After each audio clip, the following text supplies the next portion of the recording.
यहाँ पर आपको एक अहम खबर से अपडेट करें और आपको बताएं, रहनुमा पीटीआई बैरिस्टर गौहर ने कहा है कि एक लीडर को खुश करने के लिए बानी पीटीआई और बुशरा बीबी को सज़ा दी गई है।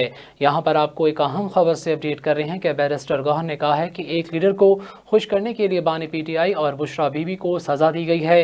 तफसीलात के मुताबिक अपडेट करें तो आपको बताएं, बैरिस्टर गौहर का कहना था कि बुशरा बीबी का तोशाखाना केस से कोई ताल्लुक नहीं, वकील के होते हुए अदालत की जानिब से जिरा करने की इजाज़त नहीं दी गई।